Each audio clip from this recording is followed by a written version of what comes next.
तेणु सरकार को अनुरोध करिबो नाही व्यवसायी महासंघ बोली रोकठोक जणाइछे। पश्चिम बंगर स्वाभाविक भाव में आलू आसुची।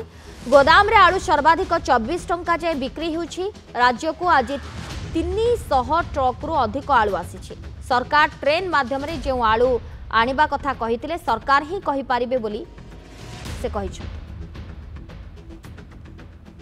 मो पाखरे से तो प्रशासनिक क्षमता किसी ना, प्रशासनिक क्षमता सब सरकार पाखे। आमे बारंबार गणमाध्यम माध्यम सरकार को अपील करूँ, सरकार को विभिन्न बैठक में कहीचु गोटे निर्दिष्ट नीति आने केवल आलू केवल नुहे प्रत्येक जिनसर जिते एसेंशियल कमोडिटी कौन केमती बिक्री हो पार केमती रखा जाई पारिबो से विषय में गोटे निर्दिष्ट पॉलिसी आने को आमे बारंबार सरकार को कहूँ। कारण गोटे जगार गोटे टाउन रे गोटे कस्टमर गोटे रेट्रे कि आउ गोटे कस्टमर आउ गोटे रेट्रे कर व्यवसायी संघ पसंद करे ना सपोर्ट भी करूना।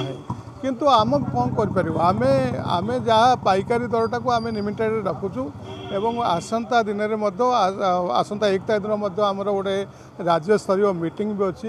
यही विषय में विभिन्न विषय आलोचना करने कटक राज्य स्तरीय मीटिंग अच्छी से आम आलोचना करूँ एवं जो थे ग्राहक व्यवसायी एवं सरकार समस्तंकर भल जोटा हम से अनुसार पॉलिसी तैयारी करा सरकार सब बिना दोष आमको दोष दे आसुँच आपण मैंने जो दोषटा दौरान सेटा लोकों पाखे प्रतिफलित हो लोक से अनुसार आपण कथा को विश्वास करी भावुं व्यवसायी मैंने ही यह करुँच।